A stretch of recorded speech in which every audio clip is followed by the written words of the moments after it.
Kagulat World. Buong Italy nagbunyi matapos kumalat ang kumpirmasyon na si Alexandra Ayala ay kabilang sa official entry list ng prestihiyosong Parma Ladies Open sa Italy ngayong May 11th to 16. Habang maraming Pilipino ang nakatutok pa sa kanyang kampanya sa Rome, isa na namang malaking yugto ang naghihintay para sa 20-year-old Pinay sensation sa clay courts ng Europa. Hindi ito simpleng tournament lang. Isa itong critical stepping stone bago ang French Open at alam ng buong tennis world na ibang level na ngayon si Alex. Ang mas nakakagulat, hindi lang basta kasali si Alex. Isa siya ngayon sa pinaka-pinapanood na batang stars sa buong WTA circuit matapos ang kanyang explosive rise nitong mga nakaraang buwan. Ang Parma Ladies Open, isang WTA 125 clay tournament sa Tennis Club Parma, ay kilalang dinadaluhan ng rising stars at established veterans na naghahanda para sa Roland Garros. Ngayon, kabilang na rito ang pangalan ng Pilipinas. At dahil sabay ito halos sa second week ng Italian Open,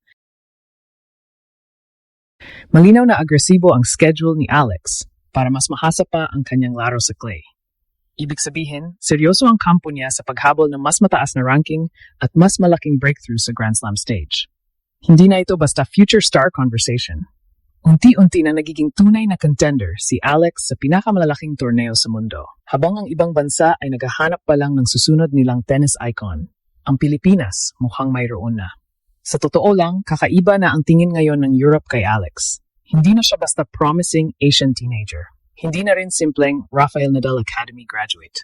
Sa mata ng maraming tennis analysts sa Italy at Europe, si Alex ay isa ng tunay na threat sa clay season. At ang kanyang confirmed participation sa Parma Ladies Open ay patunay na lumalaki na talaga ang respeto ng tennis world sa Pinay superstar. Ang Parma Ladies Open presented by Iren ay isa sa pinakamahalagang WTA 125 tournaments bago ang French Open. Dito sinusubukan ng maraming players na hanapin ang momentum, kumpiyansa at tamang rhythm bago sumabak sa brutal na bakbakan sa Roland Garros. At ngayong officially listed si Alex sa tournament, mula May 11th hanggang 16th sa Parma, Italy, malinaw na bahagi siya ng mas malaking plano para sa kanyang clay court evolution ngayong 2026 season. Napakalaking bagay nito dahil historically, clay courts ang isa sa pinakamahirap mastering sa tennis. Mabagal ang surface, mahaba ang rallies, at sinusubok nito ang movement, stamina, patience, at tactical IQ ng isang player. Pero dito ngayon, gustong mag-improve ni Alex. Hindi siya umiiwas sa challenge, hinahanap niya mismo ito. At kung pagbabasehan ng mga nakarang buwan, may dahilan para matakot ang ibang players. Ang dating junior champion ay ibang klase na ngayon maglaro. Mas mature ang shot selection. Mas composed under pressure. At higit sa lahat, mas confident na siyang makipagsabayan sa mas matataas ang ranking. Hindi aksidente na umabot siya sa mas malalaking stages nitong season. Unti-unti nang nararamdaman ng buong tennis world ang pagdating ng Pilipinas. Mas lalong naging viral ang balitang ito dahil kasabay ng kanyang Rome campaign, halos dikit-dikit ang schedule niya sa Italy. Ibig sabihin, handang isugal kampo ni Alex ang pagod at pressure para mas mapabilis ang kanyang growth bago ang French Open. Ito ang mentality ng mga gustong maging elite. Walang atrasan. Walang takot sa sunod-sunod na laban at hindi biro ang mga posibleng makaharap niya sa Parma. Nasa entry list din ang ilang kilalang names sa WTA kabilang sina Sofia Kenin, Camila Osorio, at iba pang dangerous clay specialists. Pero imbes na matakot ang fans, mas lalo silang na-excite. Dahil bawat malaking pangalan na kaharap ni Alex, mas lalo lang lumalakas ang kanyang pangalan sa international stage. Sa bawat torneo na nilalaruan niya sa Europe, parang may bagong bandera ng Pilipinas na itinataas sa gitna ng international tennis. At habang parami ng parami ang mga dayuhang fans na humahanga sa kanyang laro, mas nagiging malinaw ang isang bagay. Hindi na local na phenomenon si Alex. Global star na siya sa ginagawa niyang ito.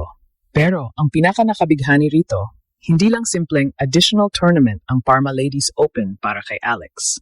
Para itong malaking test of fire bago ang pinakamalaking laban ng kanyang career sa clay season, ang French Open.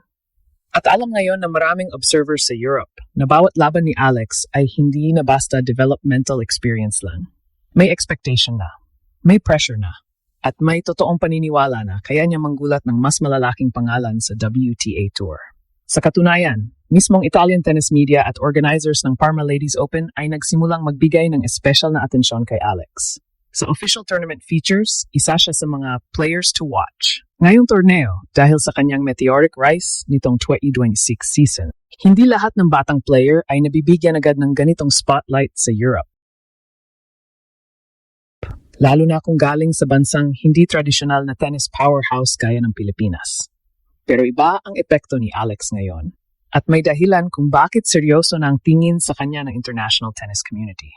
Nitong mga nakaraang buwan, ipinakita ni Alex na kaya niyang sumabay sa pinakamataas na antas ng women's tennis.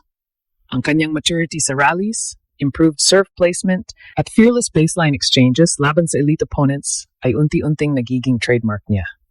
Ang dating simpleng, promising junior narrative ay napapalitan na ngayon ng mas mabigat na tanong.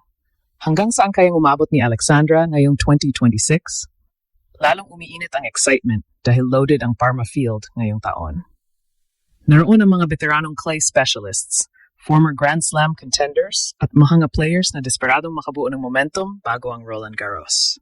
Ibig sabihin, halos bawat laban dito ay parang mini Grand Slam level battle na rin. At para kay Alex, napakalaking opportunity nito para mas tumaas pa ang kanyang rank at confidence. Ang mas nakakabilib, hindi natatakot ang kampo ni Alex sa mabigat na schedule. Mula Madrid, Rome, Parma, hanggang Strasbourg qualifiers, halos walang pahinga ang kanyang European clay campaign. Para itong full-scale mission para ihanda ang isang future contender. At sa mata ng fans, ito ang pinakamalaking ebidensya na seryoso talaga si Alex na pumasok sa elite circle ng women's tennis. Habang ang ibang batang players ay pinoprotektahan pa ang schedule nila, si Alex parang kusang sumasabak sa gera. Hindi siya umiiwas sa pressure. Hindi siya takot mapagod. At marahil iyon ang dahilan kung bakit parami ang humahanga sa kanya sa international stage.